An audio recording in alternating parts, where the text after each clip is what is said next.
तो सबसे पहले यह जानना होगा कि चंद्र ग्रहण आखिर होता क्यों है। उसके बाद हम आपको इस ग्रहण की संपूर्ण जानकारी देंगे। जब देवताओं और दानवों के बीच में समुद्र मंथन हुआ था और समुद्र से अमृत लेकर के भगवान धन्वंतरी प्रकट हुए थे, उस समय देवताओं और दानवों में लड़ाई हो गई। अमृत कलश को लेकर के एक दूसरे से छीना झपटी करने लगे। तब सभी देवता जाकर के भगवान श्री हरि से प्रार्थना करते हैं कि प्रभु, अमृत के लिए झगड़ा हो रहा है। तो भगवान अपना मोहिनी रूप धारण करते हैं और देवताओं को प्रलोभित करके और एक पंक्ति में बिठाते हैं तथा दैत्यों को एक पंक्ति में बिठाते हैं, यानी दोनों के ऊपर मोहिनी स्वरूप का प्रभाव दिखाते हुए उनको अमृत का बंटवारा करने के लिए कहते हैं। उसी बीच में राहु नामक एक दैत्य रहता है जो देवताओं की पंक्ति में आकर के धोखे से भिड़ जाता है। अब देवताओं को सबसे पहले भगवान नारायण अमृत का बंटवारा करते हैं। सारे देवता अमृत पी लेते हैं। उसी बीच में राहु नामक दैत्य भी अमृत का पान कर लेता है। यह दृश्य देख करके सूर्य और चंद्रमा भगवान श्री नारायण मोहिनी स्वरूप से शिकायत करते हैं कि इस राहु नामक दैत्य ने देवताओं की पंक्ति में आकर के अमृत का पान कर लिया है। उसी क्षण भगवान नारायण अपने सुदर्शन चक्र को आदेश देते हैं और वह सुदर्शन चक्र राहु नामक दैत्य का मस्तक धड़ से अलग कर देता है। दो टुकड़े हो जाते हैं। चूंकि अमृत का पान कर चुका है, अमृत पी चुका है, इसलिए दोनों भाग अमर हो गए हैं। अब भगवान उसको अमृत तो पिला चुके थे, वो दोनों भाग अमर हो गए। दोनों भगवान की शरण में जाकर के गिर जाते हैं। भगवान उन्हें वरदान देते हैं कि आज से तुम्हारा नवग्रहों में स्थान रहेगा। यानी इसके पहले केवल 7 ग्रह थे। यह घटनाक्रम हुआ, उसके पश्चात 9 ग्रह बन गए। राहु और केतु दोनों ग्रह बन गए। सूर्य चंद्रमा ने राहु की शिकायत की थी और राहु की इस स्थिति के जिम्मेदार सूर्य चंद्रमा को ही राहु मानते थे। इसलिए समय समय पर राहु और केतु दोनों मिलकर के सूर्य और चंद्रमा को ग्रसित करते हैं। यानी ग्रहण की जो स्थिति बनती है वह राहु और केतु के कारण ही बनती है।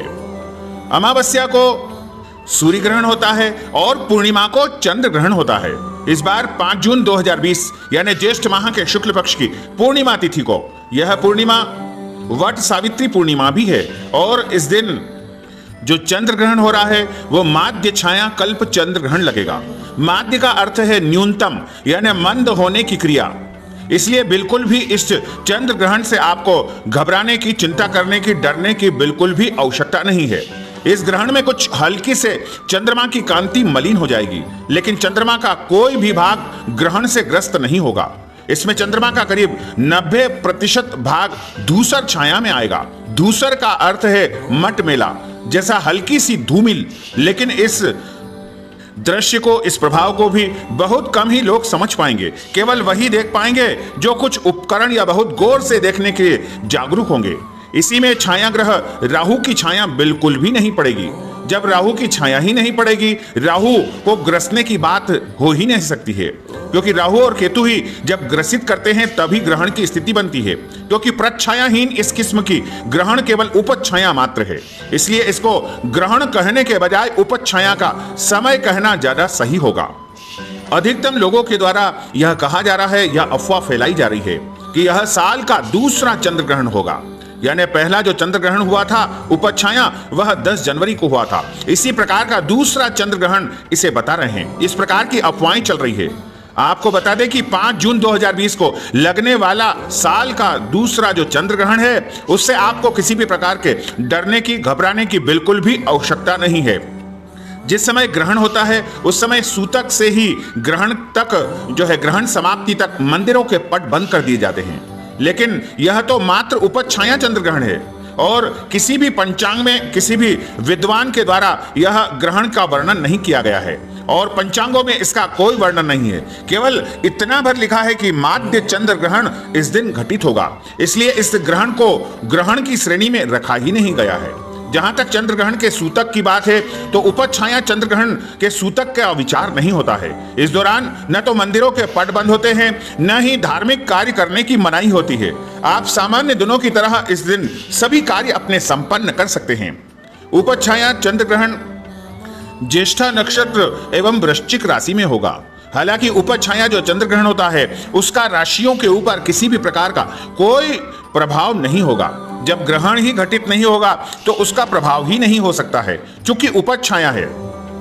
पूर्ण ग्रहण जब होता है, जिसकी शास्त्रों में मान्यता होती है, उस ग्रहण के 9 घंटे पहले जो है मंदिरों के कपाट बंद कर दिए जाते हैं, पूजन पाठ बंद कर दिए जाते हैं, भोजन आदि तमाम नियम पालन करने रहते हैं। लेकिन यह चूंकि माध्य और उपज छाया चंद्र ग्रहण है और चंद्र ग्रहण के होने से पहले चंद्रमा पृथ्वी की उपज छाया में प्रवेश करती है, जिसे चंद्र मालिन्य कहते हैं। अंग्रेजी में इसको पैनोरम्बा कहा जाता है। इसके बाद वह पृथ्वी की वास्तविक छाया भूभा में प्रवेश करता है और इसके प्रवेश करके उपज छाया शंकु से ही बाहर निकल करके आ जाता है और भूभा में प्रवेश नहीं करता है।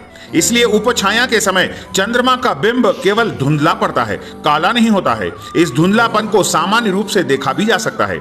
इसलिए चंद्र मालिन्य मात्र होने की वजह से इसे उपज छाया चंद्र ग्रहण कहा जाएगा।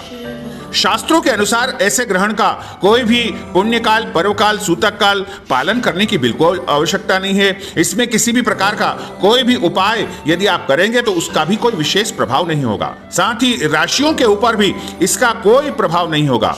इस बारे में कई प्रकार की गलत अफवाहें चल रही है कि सूतक होगा और ग्रहण होगा और इसका ये नियम पालन करना होगा या ये उपाय आपको करना होगा, क्योंकि भारत से निकलने वाले जो काशी के पंचांग है या अन्य जो भी पंचांग है, उन सभी में स्पष्ट किया गया है कि उपज छाया जो चंद्र ग्रहण होता है, जिसका शास्त्रों में कोई भी यम, नियम, सूतक आदि मान्य नहीं होता है, अर्थात इस ग्रहण की कोई भी धार्मिक मान्यता बिल्कुल नहीं है।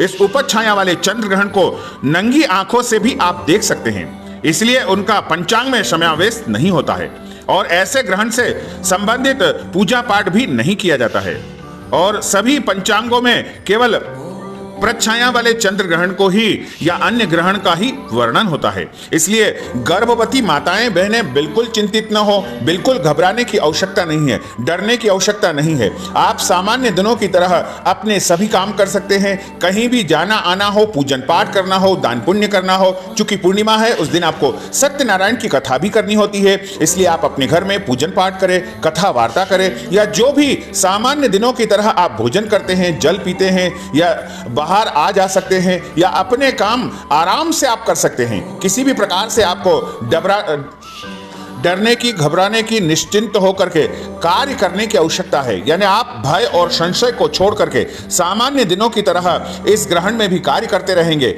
आपके लिए यह ग्रहण किसी भी प्रकार का कोई अशुभ परिणाम नहीं छोड़ेगा।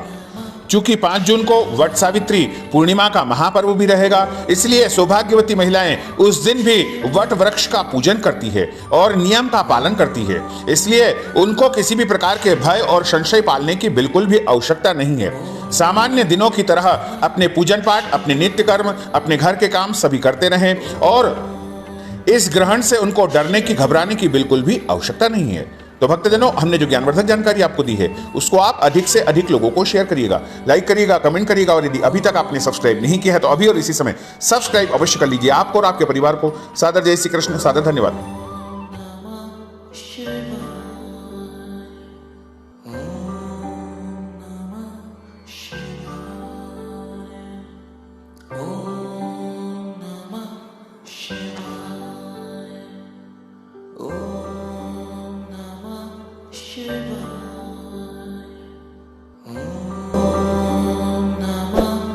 Shiva.